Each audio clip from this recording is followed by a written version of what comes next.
नमस्कार,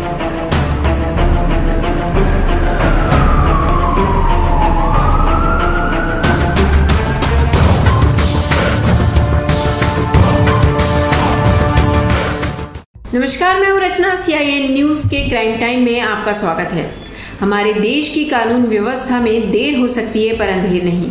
सच चाहे लाख पर्दों में छिपाया जाए पर बाहर आता जरूर है। करीब 7 साल पहले पंजाब के चंडीगढ़ के एक पार्क में बेहद ही सनसनीखेज मर्डर हुआ। ये मर्डर किसी और का नहीं बल्कि शहर के जाने माने नेशनल लेवल के शूटर सुखमनप्रीत सिंह उर्फ सिप्पी सिद्धू का था, जो खुद कारपोरेट वकील भी थे। इनकी हत्या होती है और खुद जज और वकील से ताल्लुकात रखने वाला परिवार इंसाफ की लड़ाई लड़ने लगता है। साल 2015 में हुई हत्या पर CBI ने अब एक आईफोन और पुरानी तकनीक के आधार पर खुलासा किया है और मर्डर मिस्ट्री की पूरी कहानी बताई है। तो आइए आपको एक और क्राइम की सच्ची घटना की ओर लिए चलते हैं। तारीख 20 सितंबर 2015, जगह पंजाब के चंडीगढ़ में सेक्टर 27 के पास का एक खूबसूरत पार्क। रात के करीब 9 से 10 बजे के बीच की घटना है। अचानक फायरिंग की आवाज आती है। 1 या 2 नहीं बल्कि 4 से 5 राउंड फायरिंग होती है। गोली की आवाज सुनकर पास के एक मकान की महिला बालकनी में आ जाती है जहां से गोली की आवाज आई थी, लेकिन वो कौन थी इसका पता नहीं चल पाया था। फायरिंग की आवाज सुनकर लोगों ने पुलिस को सूचना दी। चंडीगढ़ के सेक्टर 26 थाने की पुलिस मौके पर पहुंची। पुलिस ने तुरंत घायल हालत में मौजूद सिप्पी को अस्पताल में भर्ती कराया, जहां उन्हें मृत घोषित कर दिया गया। मृतक के पास से एक मोबाइल फोन मिला जिसके आधार पर पहचान सिप्पी सिद्धू के तौर पर की गई। इधर देर रात तक जब सिप्पी घर नहीं लौटे तो परिवार वाले परेशान हो गए। सिप्पी की मां दीपचंद्र कौर रात में ही गुरुद्वारे में आकर पाठ करने लगती हैं। बेटे की लंबी उम्र की दुआ मांग रही थीं। तभी उनके पास थाना सेक्टर 26 से HSO पूनम दिलावरी का फोन आता है। HSO ने सिप्पी के एक्सीडेंट का हवाला देते हुए परिवार को अस्पताल बुलाया। परिवार के लोग जब तक पहुंचते तब तक सिद्धू की मौत हो चुकी थी। यह एक्सीडेंट नहीं बल्कि मर्डर था। हत्या गोली मारकर की गई थी। 4 गोलियां मारी गई थीं। परिवार का रो रो कर बुरा हाल था। पुलिस ने पूछताछ शुरू की तो घटना के दौरान बालकनी से देखने वाली एक महिला के बारे में जानकारी मिली। इस महिला ने बताया कि जब वो अपने घर के फर्स्ट फ्लोर में मौजूद थी तब उन्होंने गोलियों के साथ एक लड़की की चीख सुनी थी, इसीलिए वो बालकनी में आई थी। यहाँ से देखा कि घर के नजदीक एक सफेद रंग की कार खड़ी है। फिर उसी कार की तरफ तेजी से आ रही एक लड़की को भी देखा था, पर पूरी तरह से पहचान नहीं पाई थी। इसके बाद पुलिस ने अज्ञात के खिलाफ हत्या की रिपोर्ट दर्ज कर ली, लेकिन कोई सुराग नहीं मिला। इधर सिप्पी का परिवार इस हत्या के पीछे एक लड़की का नाम खुलकर ले रहा था, पर वो लड़की भी कोई साधारण लड़की नहीं थी बल्कि मौजूदा जज की लड़की थी। पुलिस भी आसानी से हाथ नहीं डालना चाहती थी, इसलिए परिवार ने मामले की जांच CBI से कराने की मांग की। मामले की गंभीरता को देखते हुए जांच CBI को दे दी गई। 13 मार्च 2016 को रिपोर्ट दर्ज कर CBI ने जांच भी शुरू कर दी, लेकिन CBI के सामने एक बड़ा संकट यह था कि वारदात में एक लड़की तो है लेकिन कोई सबूत नहीं है। आरोप भी जज की बेटी पर था।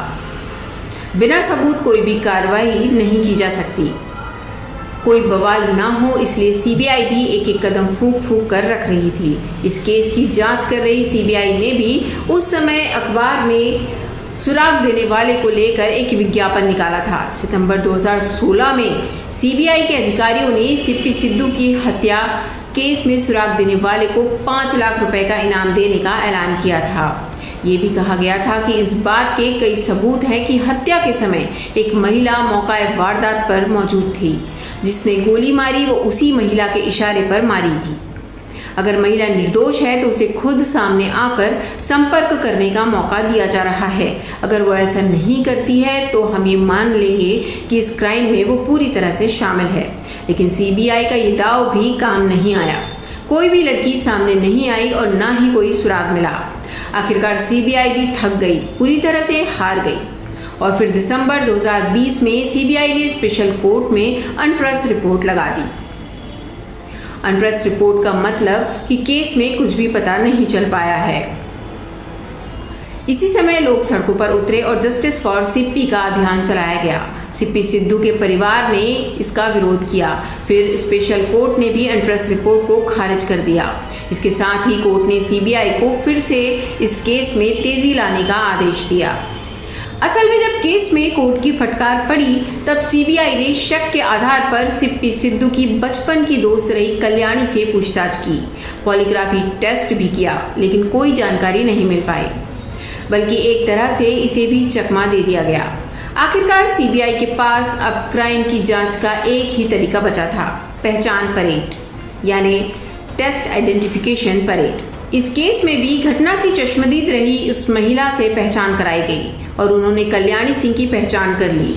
इस तरह और 2 गवाह यानी कुल 3 गवाहों ने कल्याणी की पहचान की।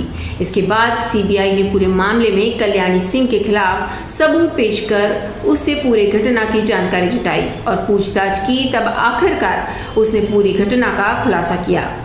इसके अलावा इस केस में घटनास्थल से एक आईफोन मिला। इस फोन को सीपी सिद्धू ने ही कल्याणी को मर्डर के 2 महीने पहले ही गिफ्ट किया था। इस आधार पर भी सीबीआई को बड़ा सबूत मिला था। पूरा मामला कुछ इस तरह का था। असल में सीपी सिद्धू और कल्याणी का परिवार वकालत से जुड़ा था। दोनों का परिवार एक दूसरे को 30 सालों से जानता था। दोनों परिवारों में अच्छे रिश्ते थे। कल्याणी सिंह की मां हिमाचल प्रदेश हाईकोर्ट की active chief justice Sabina Singh है। बचपन से ही कल्याणी और सीपी सिद्धू दोस्त थे। बड़े होने पर दोनों के बीच प्रेम पनपने लगा। सीपी नेशनल लेवल के शूटर के साथ कारपोरेट वकालत भी करते थे। वहीं कल्याणी चंडीगढ़ के कॉलेज में होम साइंस विभाग में असिस्टेंट प्रोफेसर थी। कल्याणी अब सीपी सिद्धू से शादी करना चाहती थी, पर घर के दबाव के कारण सीपी मना कर रहे थे। सीबीआई ने सीआरपीसी की धारा 167 के तहत कल्याणी से जब पूछताछ कर रिपोर्ट बनाई तो उसने पूरी घटना का खुलासा कर दिया।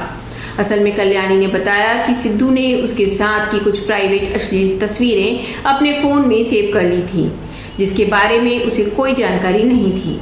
अब कल्याणी ने जब शादी के लिए दबाव बनाया तो सीपी ने मना कर दिया। कल्याणी द्वारा बार बार शादी के लिए कहने पर उसने गुस्से में आकर वो तस्वीरें कल्याणी के रिश्तेदारों और दोस्तों को भेज दी। इससे कल्याणी को बहुत गुस्सा आया और उसे शर्मसार होना पड़ा। यहीं से उसने ठान लिया कि अब सिद्धू से शादी तो नहीं करनी है और साथ ही उसे अब जिंदा भी नहीं छोड़ना है। इसलिए जब 18 सितंबर 2015 को कनाडा से सिद्धू चंडीगढ़ लौटा तो वो दूसरे नंबर से उसे कॉल कर संपर्क में रहने लगी। पहले 18 सितंबर 2015 को कल्याणी ने दूसरे नंबर से सीपी को फोन किया था। इसके बाद कुछ ऐसी बातें कही जिससे वो 20 सितंबर की रात में पार्क में मिलने के लिए तैयार हो गया। फिर एक अज्ञात हमलावर के साथ कल्याणी वहां मौजूद थी। सीपी पर वहां 4 गोलियां मारी गई थी। अब इस बयान के बाद आखिरकार सीबीआई ने कल्याणी को गिरफ्तार कर लिया। इस तरह 7 साल बाद एक हत्या से पर्दा पूरी तरह उतर पाया। वैसे इस वारदात में कातिल सबके सामने था, पर कोई सबूत नहीं था, लेकिन आखिरकार सीपी के परिवार को इंसाफ मिला है। इस बारे में सीपी की मां दीपेंद्र कौर कहती हैं कि कल्याणी ने उस दिन अनजान नंबर से फोन किया था, इसलिए वो समझ नहीं पाई थी।